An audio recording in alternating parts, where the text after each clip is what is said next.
Good evening, Chicago, and welcome back to the fall season premiere of The Table on Air, your primary source for learning about what's new, what's happening, and what's what in Black LGBTQ culture. For those that don't know, hey, I'm your host, Darius Caffey, and I thank you for showing up to this space. You already know we're about to get real, a little deep, and maybe a little teary, but we're gonna have some fun. Joining me for this week's main event is a leader in the tech startup and venture capital world. But first, let's dive into the latest and greatest in this week's Black Report.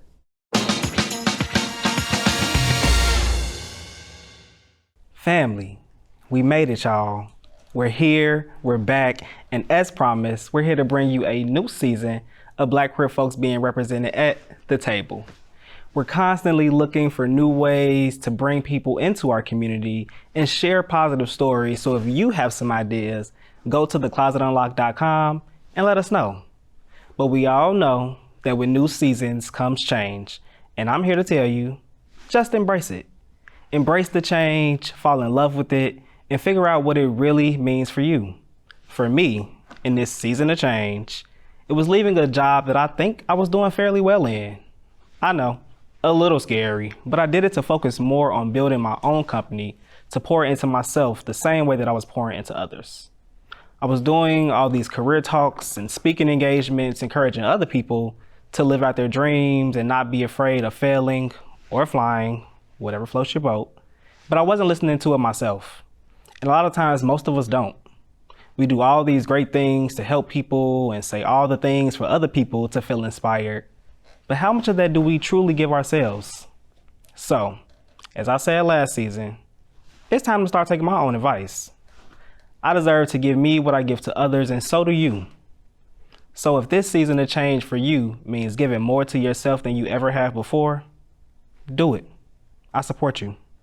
It's time for us to not only live in this new season, but also create more space in it for the things and people that matter the most to us. It's time to chase joy, feel passion, and heal from what broke us last season. It ain't no room for that no more. Keep growing, keep blooming, and never forget that someone out there believes in you. They deserve to see you win.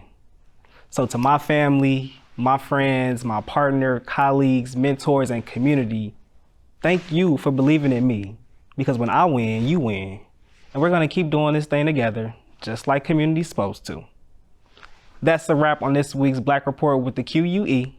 And until next week, keep finding ways to celebrate yourself.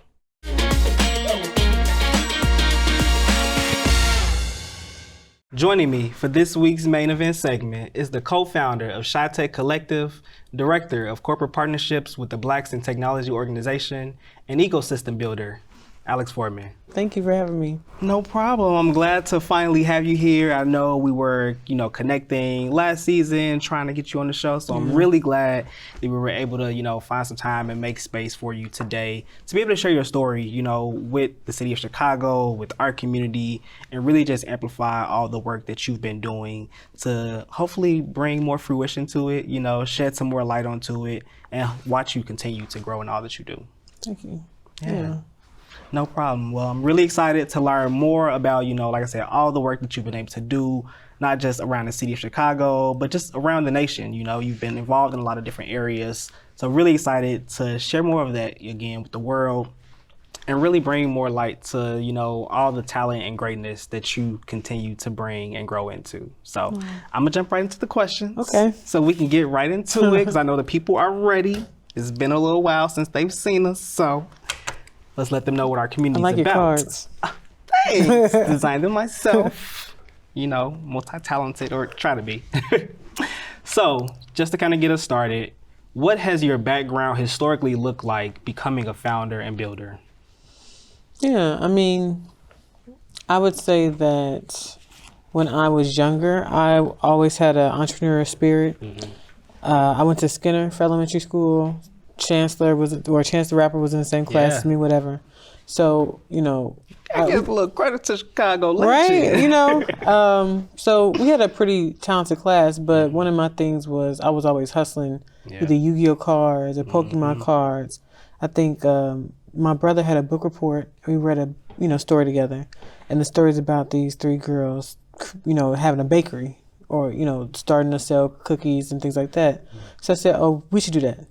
So I started selling cookies and brownies. I got in trouble a lot, but I kept doing it. So obviously, what grade were you in? I was in like maybe 4th, okay, 5th grade, right? Selling treats. You were selling treats, Gotcha. And they were like, "Well, you can't, sell homemade goods at that time. It's the early 2000s. Yeah. I didn't care that much because I kept doing it. So they just really followed me my entire life. When I got to college, I had already gone through a program for pre-med, but I always said, well, I want to own the hospital or I want to own the pharmaceutical company. I never wanted to work for anyone for too long. Yeah, you knew that vision early on. Yeah, okay. Yeah. And so then, I got to school and I don't know, I kind of lost myself, didn't feel myself. I tried to, dibble and dabble in different, work study programs and things like that. Same. Then I started doing parties and I started to feel like, okay, I can do this entrepreneurship thing again, but I can't find my rhythm. And it's because I have school. Yeah. So I left. It was a distraction. Yeah. It was, school is, if you're able to leverage it and you're able to do what you want within that structure, it's great. But if the structure is so rigid that you can't really find it, then it's not worth the investment. What school were you at? I went to Southern Methodist University. Okay. Which is funny because you tell black folks about it, right? And they're like, oh, okay. Some of them will know or they'll name this famous football player, I forget his name. But, that's what they'll know from the 80s, right? Yeah. But you tell white folks or Asian folks, SMU? Really? That's stage school. The school is so expensive. It's so white. What state is it in? Texas. Oh, okay. Dallas, Texas. That's all you need to say. Yeah. So, after being in school for so long and just feeling like I got to break out of this, that's what really just made me snap into, okay, I'm just going to do it full throttle. Yeah. Yeah. So after you left school, was that your moment that you felt like, okay, I finally have maybe not necessarily what you need, but the time to, really focus on what you truly wanted to do and figure out how to execute that? I think the thing with that is you think that until you get the time and you realize just how much time a day you have. Yeah. And then you start, life hits you because you don't have the school to support you or leverage. So if you don't eat, it's because of you. If you don't get to work, it's because of you. So I thought I had a lot of time, but then it ended up being like, oh, I'm in the same position. Because I still got to go to work.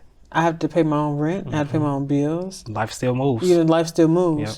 I think if anything, I didn't have the pressure of I prepaid for this education and I'm not going to class versus, oh, my rent is due on the 1st. I can choose to go to work today or not, right? So I just think that was the difference between being in and out. Yeah. So what was the moment for you, maybe not directly after you left school, but what was the moment, or maybe it was, something that happened or even a person that struck that in you to be like, you know what, I'm going to dive fully into this entrepreneurship journey. I'm going to go about figuring out how to start my own business or helping other people start theirs. What was that moment for you in time? I feel like there's a few moments. Talk about it. Yeah, my aunt, she is originally from Chicago. Grew up with, sisters and brothers, like 7 of them. And when she got older, she started a company called Great Greens. So, we know Glory Greens, but she had they were like the actual grains. Right, greens. Okay. So She made a food product. Right, a CPG. So Glory Greens is in a bag, usually, I think, or in a can. Yep. Hers was microwavable. Okay. And she had them in Dominic's and a few other stores. That's pretty cool. Cubs, in the early 2000s.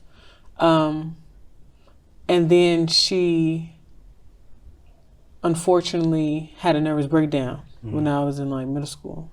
And so that was one of the first experiences of, entrepreneurship can be a toll.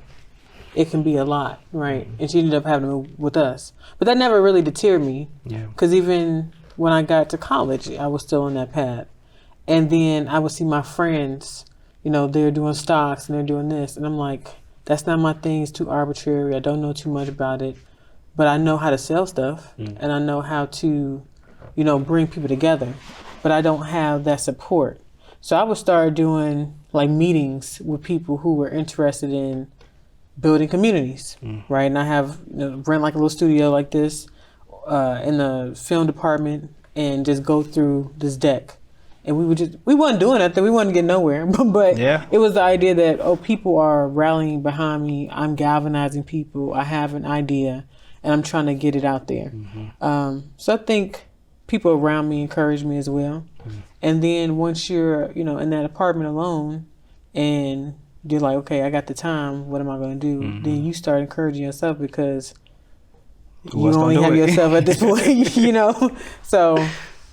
Yeah, well, I like that you said that, even though in those moments you didn't necessarily, see a lot of the progress that was being had, I think that it's still important, to come together as a community with shared ideas, maybe not to execute them the same, but at least to collaborate, to think and to have that shared workspace. Because even, for some people that might have been there with you, I'm sure they might have taken that space and went back home, took some of those thoughts and built off of it and maybe in a completely different position that they are in now. So I'm always appreciative, for you saying that and for other people to create those spaces. So thank you for creating that space for others, because it's important for us because we don't always, have them to come together as people who are like-minded, especially in such a huge, popular city like Chicago, where it's hard to find that community, especially when you're looking, like you said, for people with similar interests as you.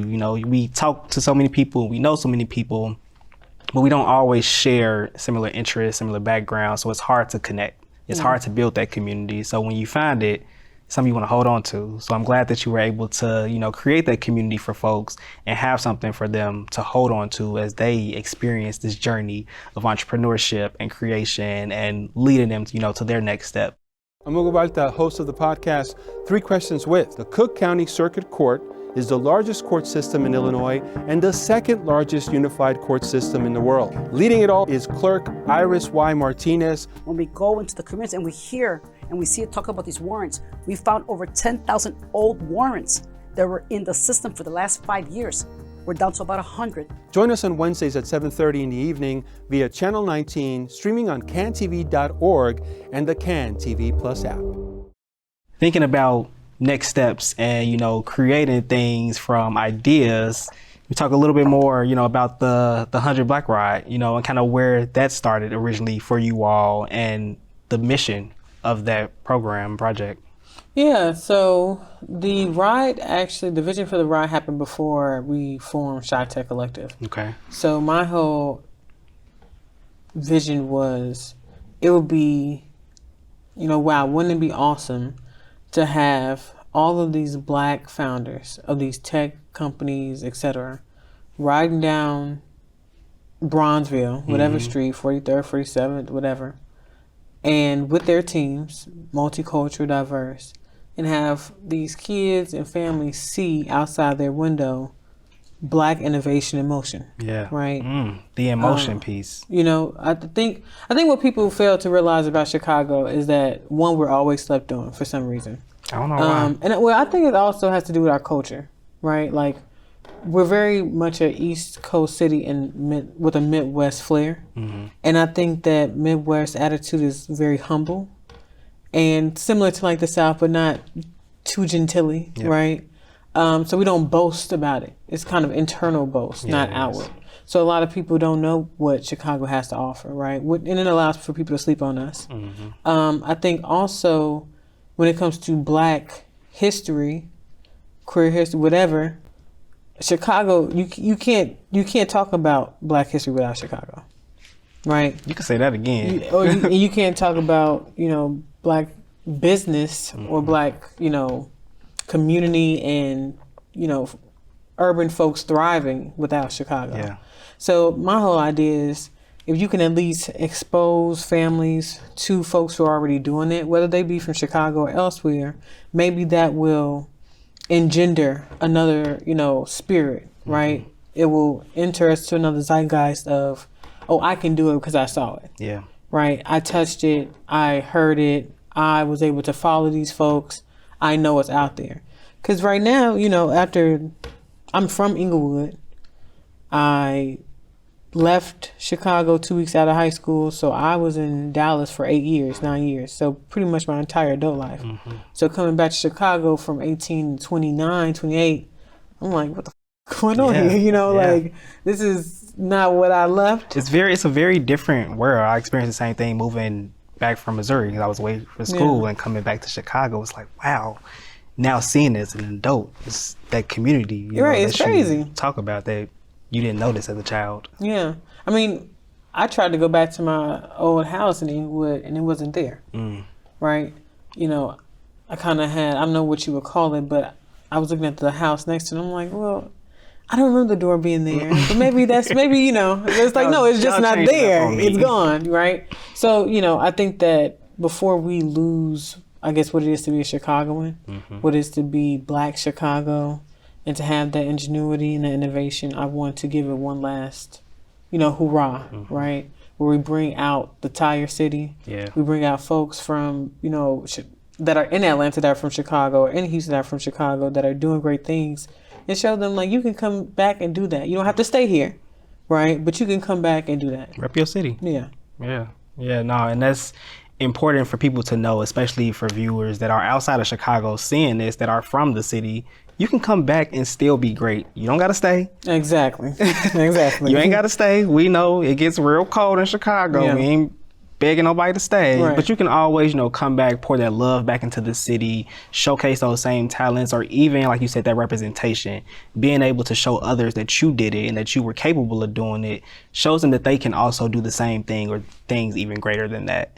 So just thinking, you know, about what you had said earlier with understanding, you know, Chicago and not being able to understand, you know, what Blackness or Black history looks like without Chicago. What does Black queerness look like for you being from Chicago, and how has that been a part of your community growing up?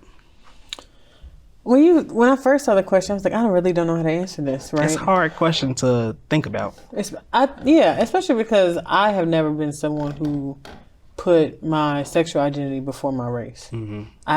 I don't even put my gender before my race.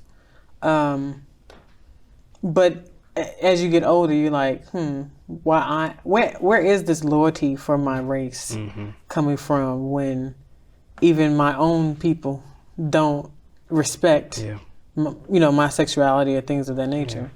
But I do think that there is something very unique as far as it's just that je ne sais quoi, like that intelligence, that, you know, the way we put things together, whether it's really in the arts, right?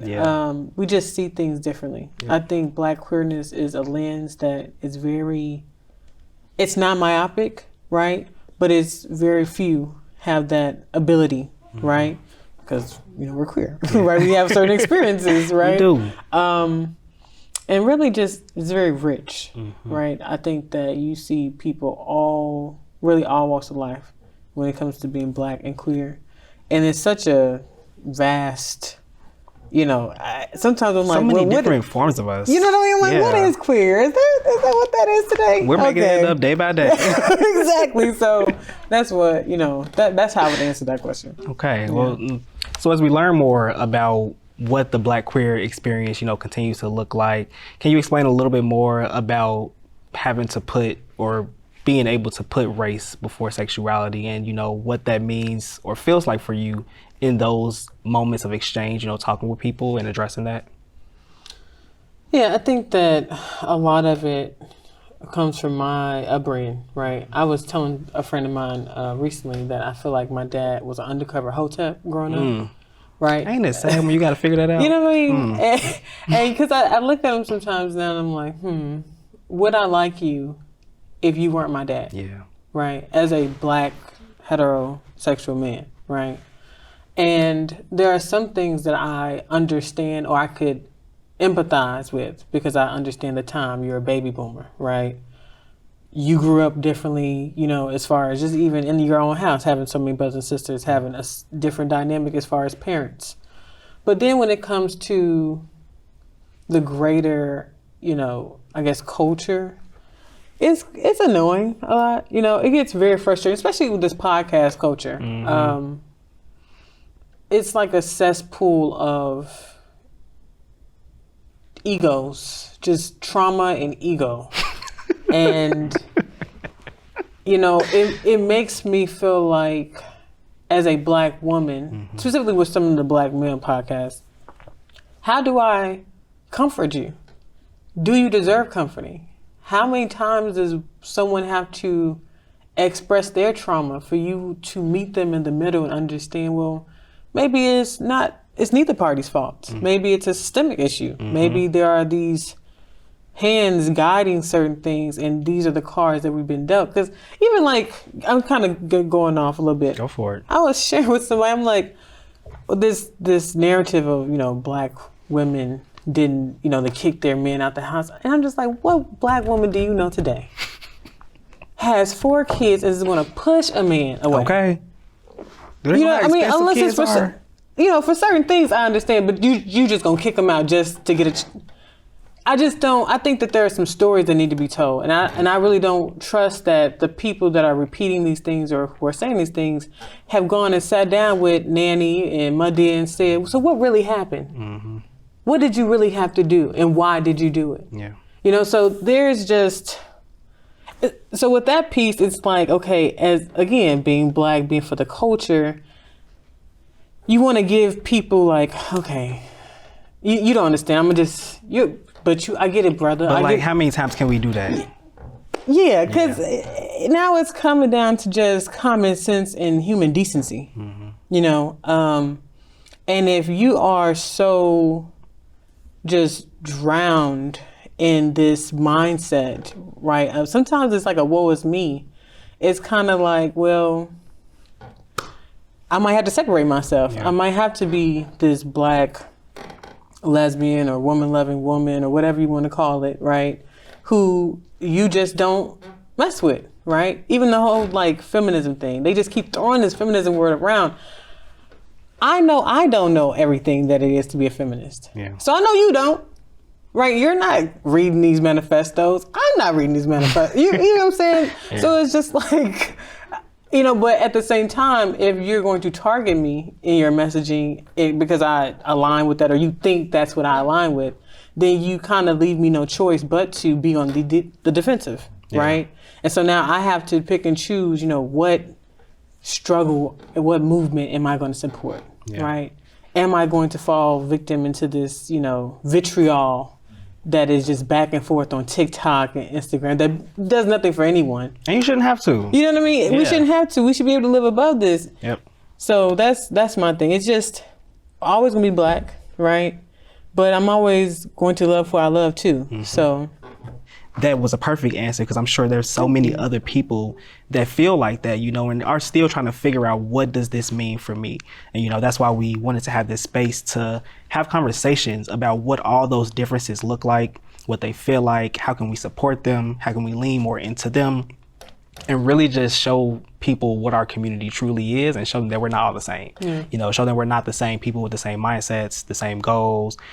We're out doing a whole bunch of different things, showing a lot of different light, shining a lot of different light on various communities. So I'm glad that, you know, we get time today to do that a little bit more and really dive into, you know, the light that you bring to Chicago, and hopefully everybody else is able to continue to see that as well. So I'm gonna stop there, but this is not the end of it. We're gonna switch off for a little bit of a game. Okay. So hopefully people got what they needed from that, and then they're gonna get what they need from this too. All right. All right.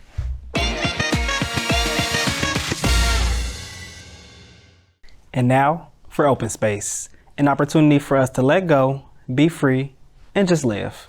Stick around for the vibes. So Alex, have a little game for us. Okay. Get a little personal. Hopefully it's not too much in your business. But this game is called Let's Get Cozy. This is one of our staple games that really just help us learn more about you all and just hopefully share some of that love with the rest of our community. Okay. So to get us started, what's something in your closet that makes you feel the most cozy? I have a favorite pair of polo pajama pants. Real cozy. Stay long, Yeah. Definitely 2 sizes too big. Just tie 'em up. Are they cotton? Yes. Yeah, so they warm. Yes. Bedtime Yes. or fresh out the dryer. Bedtime. Bedtime. I feel that. What's something in your closet that makes you feel confident? I have like this cute, I guess you could say cat suit. So it's like a plunging V-neck, like for this Okay. time in. Yeah. But it's all black. It's like Cute. velour. Cute. Real cute. Yeah. Real hot. You High know. girl. I do it sometimes. Every now and then. You gotta step out and every Yes. once in a while put on your freakum dress. I'm gonna do that a little bit more these days. As you should. You deserve. Right? Yeah. Do it. What are we waiting for? What are we waiting for? I ain't got nothing but time. Okay. We don't, but where do you feel the most comfortable? That's a good question. I don't know. I think that definitely around friends, definitely traveling. I feel very comfortable traveling. Whether Any that's favorite alone. spot? I wouldn't say favorite spots, but I just went to Seattle in April. Beautiful, Same. beautiful city. I like Atlanta. I would never live there, Yeah, but I same. like Atlanta for a few days. And I'm been dying to get back to Charlotte. Okay. That's a good one. I've been Yeah. there once. It's a good place. Where do you feel the most confident? Did I just ask that? Where do you feel the most confident? I'll say comfortable. Confident. Definitely in the like networking. Yeah. I don't know. It's just a switch that just turns on, and I just work the room. That's your space. Yeah. I feel that too. Yeah. It's like power. Or And something. I've been told by other people that my personality shifts. Like I'm very much open in the room. Yeah. And then when you get around me, I'm very quiet. Mind your business. It's like that Exactly. extrovert, introvert kind of thing. Yeah, I'm definitely an ambivert. Or I am a introvert who gets my energy from other people. That part. Yeah. Same. I feel that. Who makes you feel the most comfortable or cozy? My mama. Shout out to the mamas. Yeah. I love that. What can we do without them? Exactly. Where would we be? Where would we be? Definitely not here. And last one, who makes you feel the most confident? I would say me. Yeah. How so? Because it's like you can hear people say, "Oh, you're beautiful," or "You're smart," whatever, but you still won't believe it until you really feel that way. Yeah. So I feel like when it's you and you just know it, yeah, you make yourself feel the most confident. Yeah. And you got to remember that. Exactly. Tell yourself that every day. Yeah, and you're not always gonna feel that way, but the most confident, definitely you. I'm so glad you said that because Yes. some days when you don't feel like that, you got to remind yourself. Exactly. It's in me. Yeah. It's in me. Yeah. Well, thank you so much, Alex, for being here with me, for sharing this space, for bringing so much of your light to it and sharing that with our community. I really appreciate us being able to, be more transparent and talk through these things because this is something that a lot of people don't, cover Yeah. or discuss or highlight or emphasize on. So I'm glad to be able to do that with you and to make this history. Like I said earlier, we're doing this together and I'm very grateful for us to continue to do this in community, to build out more of these spaces for people like us to not just be in, but to also embody, to take full power in, to control of, and live fully in all of our greatness. Yeah. So, I appreciate that. yeah, no problem. Anytime. Thank you. You're always welcome back here at the table. Of course. Let's do it again. Let's do it again. Well, that's all we have for you tonight, Chicago. But we hope that you took some notes from all of the gems that our amazing guest, Alex, dropped for you. And if it wasn't meant for you, then share the knowledge because it was meant for someone. There's no guidebook for what we're doing, but day by day, we're writing our own stories that will last forever. And that's why we keep showing up. Yeah. We'll be back next week with more Black queer folks being represented at the table. But until then, thanks for watching. Peace out.